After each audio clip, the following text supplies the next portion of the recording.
Update sa mga ospital at health emergency response naman ang ating tatalakayin kasama si Assistant Secretary Albert Domingo, ang tagapagsalita ng Department of Health. Asek Albert, magandang tanghali. Magandang hapon, Nina, Asek Dale. Magandang hapon sa lahat po na nakikinig at nanonood sa ating ngayong hapon. Asek, base po sa naging direktiba ni Pangulong Marcos Jr. na i-prioritize itong health conditions ng mga apektado ng Bagyong Carina at Habagat, lalo na po yung mga nandiyan sa evacuation centers, no? Ano na po ang mga naging hakbang ng DOH tungkol dito? Yes, no. Kahapon nung ating narinig, no, yung ating instruction ng ating mahal na Pangulo, agaran pong nagkaroon ng command conference, actually simultaneous, no. While the President was out along sa Makamanava area, si Secretary Ted sinabihan na ng Malacanang at ginawa ng isang emergency command conference na nasa East Avenue Medical Center kami. Lahat po ng Centers for Health Development, regional offices ng DOH ay nasabihan na magkaroon ng prioritization sa evacuation centers. We are talking of 7, no? Meron tayong 7 priority areas. So ito yung mga regions na pinaka-natamaan. Yung mga yan ay ang Ilocos, ang Metro Manila, ang Calabarzon, ang ating Mimaropa, Cagayan Valley, Cordillera at Central Luzon. 4 dyan sa mga 7 yan ay naka-code blue. Ibig sabihin po ay mas alerto at talagang ready yung ating DOH kasama yung mga LGU. Yan sila Ilocos, Metro Manila, Calabarzon, and the Central Luzon. Ang binabantayan natin niya dito, 4 na sets of conditions, no? Yung ating tinatawag na medical concerns, yung sinabi ng Pangulo, basic medicines, no?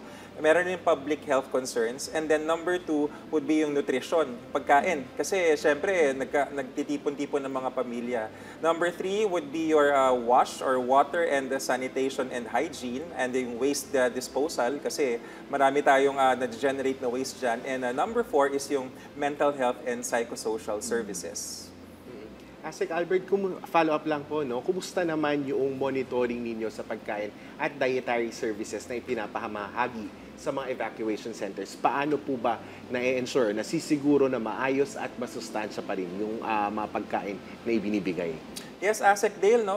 Kahapon nagkaroon kami ng pagkakataon na personally ma-inspect ang 2 evacuation center, isa sa Marikina at isa sa San Mateo, Rizal. At personally nakita rin ni Secretary Erbosa kung paano niluluto yung ating raw food. So yung maraming donations, maraming binibili galing sa Quick Reaction Fund ng mga local government units. Tapos meron silang para bang makeshift dietary na yung ating standards, so makikita natin sa monitor nyo, kailangan ano pa rin tama yung pagluto. Yung mga kawang malalaki na ginagamit sa piyesta, ngayon ginagamit pang tulong sa ating masa. So yun yung mahalaga na paraan na nakikita natin, and then nakita rin namin sa mga bata, ang breastfeeding ay promoted pa rin. No? There are actually yung mga tinatawag na family units, mga maliliit na parang trapal na nandun sa loob yung pamilya at may mga breastfeeding stations para sa ating nanay na magbibigay ng gatas sa kanilang mga sanggol. Okay, kumusta po, Asek, itong congestion rate sa ngayon ng mga pampublikong ospital natin, lalo pat nagkalat ang iba't ibang sakit na dulot ng weather condition ngayon. Actually, ako ngayong anak ko nagkalagnat. I mean, alam mo yun, uso pa rin yung ubo at sipon, maraming absence sa school dahil dito. Yes, nandiyan pa rin niya yung ating mga wild diseases, hindi sila nawawala. No? Baka nga mas maging wild pa sila kung sakaling di natin mababantayan ang ating mga facilities. Ano ba yung WILD? Yung waterborne diseases, influenza-like illnesses, leptospirosis, and dengue. So far, wala pa naman tayong namamonitor na bugso sa dami ng mga kasong ito across all of our health facilities. All DOH hospitals remain to be operational. Nagkaroon lang tayo ng sitwasyon bahagya kahapon ng umaga dun sa San Lorenzo Ruiz Hospital sa Malabon at sa Tondo Medical Center na bahagyang nabaha yung first floor. Pero nung sinek namin sa medical center chief, kaya naman daw ipatuloy. Actually, sa command conference, sabi ni SecTed, kung kailangan i-evacuate yung ospital, i-evacuate. Kung hindi naman, let's operate. So, tuloy pa rin daw at kaya.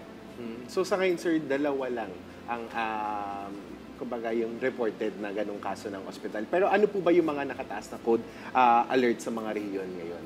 Yes, ang ating mga code alerts, dalawa yan. Meron tayong code white at meron tayong code blue. Sa lahat po ng rehiyon nationwide, kahit hindi gaanong apektado ng ating weather system, naka-code white pa rin kasi naka-standby yan, monitoring. Pero yung code blue na apat yan, si Ilocos, Metro Manila, Calabarzon, and Central Luzon. Asek Dale, wag ho nakabahan ng ating mga manonood. No? Ang ibig sabihin ng code blue ay ang heightened alert ng DOH staff. So mas kanyari may extra shifting po tayo. Ang mga resources pinaprioritize po. At usually sa mga ganitong sitwasyon kasi, baka hindi kaya ng LGU yung dagsa ng pamilya or ng mga pasyente dahil nga sa nakita natin yung baha na nangyari. Pero tulong-tulong po yan, kasama pa rin po ang ating LGU and always in coordination with the overall national parang command center headed by the President. Okay, kanina na-mention mo yung wild diseases na sabi mo can even be wilder. That's tama correct. ba? That's correct. Wild, wilder, wildest. Okay, so isa nga dito, yung L is leptospirosis. Okay, so ngayon na nakita natin yung mga pagbaha. Sino po yung gusto niyang warningan at sabihan? Sino-sino yung mga at-risk ngayon sa mga sakit tulad ng leptospirosis? Yes, Ninya, no? Mabilisang paalala, yung leptospirosis, yan po ay galing sa mga bakterya na leptospira mula sa ihi ng daga na nandoon sa tubig baha. Ang sabi nga po namin is, sabihin na natin yung tubig baha, pasintabi sa mga kumakain, parang yun yung tubig sa inidoro. So kung tayo po ay magsiswimming, at yun nakikita na namin sa risk communication kami po ay para man nagsabi na huwag lumusong or kung kayang umiwas muna sa baha. Nakikinig naman po ang ating kababayan at di natin sinisisi. Pero nakikita talaga namin, no, repeatedly over many areas, ginagawang swimming pool. Hindi po swimming pool ang inidoro ng tubig baha dahil may ihi yan ng daga. Okay, sinabi nyo nga leptospirosis resort. Yun ang term ni Secretary Herbosa. Yes, yung sinasabing leptospirosis resort, kasi may mga nakasalbabida pa, no? Tapos may nagba-backflip, sabi nga namin, parang talagang inaalok nyo, gusto nyo talagang ma-dialysis, gusto nyo talagang ma-ICU, no? So wag na ho tayong gumawa ng ganyang resort kasi kami po yung magiging last resort ninyo yung DOH. So wag na kayong pumunta sa leptospirosis resort kasi kami rin naman yung magiging last resort ninyo.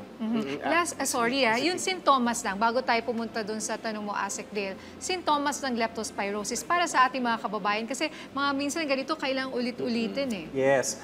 Mahalagang tandaan ng mga simptomas natin sa leptospirosis na ang kanilang mata ay naninilaw, ang ihe nag-iiba ng kulay, nagiging kulay tsaa-apo, ang dumi maaari maging kulay tisa or namumuti, may pananakit ng tiyan, pwedeng naninigas ang katawan at may lagnat. Ninya, Asek Dale, ang importante dito, ang simptomas, it can take a while, no? Mula 2 hanggang 14 o kaya yung iba pa umaabot ng 30, from 2 to 14 days, some even 30 days bago makita yung ating simptomas. Kaya wag hong, maalala ko yung mga nagsiswimming sa leptospirosis resort, no? Baka pagkatapos sa resort na yan, ay talagang leptospirosis na yung mangyayari. Oo, kahapon nga, daming lumalabas na video the other day na nagsiswimming even doon sa mga tunnel. Tunnel.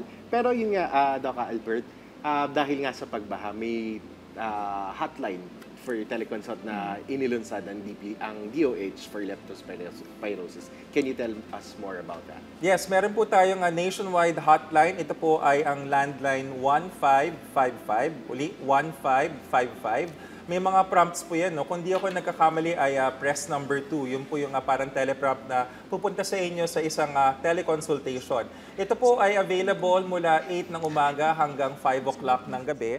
Ang importante po kasi dito, pag pinag-usapan natin yung antibiotic, by the way, Asek Dale and Ninya, wala tayong problema sa antibiotic laban sa leptospirosis. Ayaw namin sabihin yung pangalan pero alam namin kung makalat sa social media, meron po tayong 1 million capsules ng antibiotic na yan, nakaka-release ng po kahapon na pick up na rin ho kagad all regions nationwide. And this is not counting what is available sa private sector. So, sa mga butika, mga negosyante na balak magtaas ng presyo, nakabantay ho kami sa inyo, pati din ng DTI kasi maraming supply. Okay, so hindi ho tayo dapat magkaubusan at isipin na taasan ang presyo. So pwede po bang pumunta yung mga kababayan natin, let's say sa mga public hospitals, so it's readily available? Yes. Once lumusong ka ba sa baha, automatic ba yun that you have to take this, I won't mention the brand, but this prophylaxis? Yes. Yung antibiotic na yan, kaya importante yung konsultasyon. No? Una sa lahat, sabihin ko may mga contraindications. Sino yung mga hindi dapat pwedeng bigyan ng antibiotic na yun? Mga buntis, mga bata below 12 years old, tas yung iba pa may mga gamot na kasabay. So importante ho na merong doktor or medical worker na kumakausap sa inyo. Kahit telemedicine pwede ho, kaya ngayong 1555 nagagamit po yan eh. And then number 2, hindi lahat ng lumusong sa baha ay kailangan ito. Although kailangan po nating i-check, no, wag niyo sasabihin na sabi naman pala ng DOH, hindi lahat, di na ako magpapa-check up. Pa-check up po kayo, magtanong po. Meron kasing 3 risk levels, low risk, medium risk, high risk. Yung low risk, hindi ibig sabihin zero ha, low risk lang po yan kung walang nakikitang sugat na nagdurugo sa balat. Pag medium risk, kasama na po yung mga rescuers kasi matagal ho kayo na-expose, baka merong sugat or merong talsik na napunta sa mata, sa ilong at sa bibig. Yung high risk, kung medyo matagal na ilang araw nang may baha yung lugar, may mga ganyang lugar po tayo, no? Yun, iba-iba yung mga dosing ng antibiotic na yun. Okay, and again, let us stress bukod nga sa leptospirosis, you mentioned other diseases like yung wild, let's say dengue. Uso pa rin ba ngayon? Marami pa rin nagkaka-dengue? Yes, no. Usong-uso ang dengue kasi tubig nga ang ating ano. Kaya yung wild, lahat niya yung mga rainy season diseases na sinasabi. Yung dengue, ang counts natin, ina-update natin na so far, pumapasok tayo around the same number from last year. Pero ina-update pa ho namin yung bilang at hindi pa natin nakikita yung latest kasi nga kakabuhos pa lang ng malakas na ulan. Yun ang mga waterborne diseases, bilang napag-usapan rin natin yung baha, hindi lang lepto, obviously po, yung nakukuha sa baha, maraming mikrobyo lumalangoy dyan sa inidoro ng baha, no? So, wag na ho talaga tayo mag-swimming. Isipin nyo ho, yung nagwiwisik-wisikan pa sila, Ninya, Asik Dale, as in nagsasplash, nagtatampisaw. Hindi ho talaga, gagawin nyo ho ba yun sa banyo? Hindi ho, di ba? So, wag ho natin gawin yun kasi maraming waterborne diseases. Influenza like ubo, sipon, dahil nagbabago ang panahon. Wear a face mask properly, hindi na voluntary, mandatory, properly ho ang usapan. Okay. And wait lang, doon sa sinabi may mga mikrobyo, diarrhea, isa sa mga kalaban ninyo, no? So, ano po yung mga maaaring, yung diarrhea can be deadly. Akala nyo simpleng diarrhea lang eh. Yes, lalo na sa ating mga bata at yung mga matatanda, no? Pag ang ating diarrhea tumama, nadidehydrate tayo. Simple lang yung tip po niyan. Pag may duda sa iinumin na tubig, pakuluan po ninyo ng 2 minuto. Pag kumukulo o buubula ng tubig, orasan ng 2 minutes. Patayin, iwanan ng takip. Pag malamig na, pwede na hong inumin yun. Yung pala ang secret doon. Siguro, Asik Albert, mensahe at paalala na lang ulit sa ating mga kababayan na nanonood sa atin ngayon. Thank you, Asik Dale. No? Alinsunod sa utos ni Pangulong Ferdinand R. Marcos Jr., ang Department of Health at lahat po ng mga local government units ay patuloy na nagbibigay ng serbisyong pangkalusugan, hindi lamang po sa evacuation centers, yan po yung additional, pero tuloy-tuloy po. Lahat ng DOH hospitals, operational, lahat ng ating mga health workers, on alert at handang-handang tumulong. Nandito po ang DOH para sa inyo, ayon na rin sa utos ng ating mahal na Pangulo. Okay, ingat po tayo ha mga kababayan. Maraming salamat po sa inyong oras, Assistant Secretary Dr. Albert Domingo, ang tagapagsalita ng Department of Health. Salamat, Ninya. Asik Dale.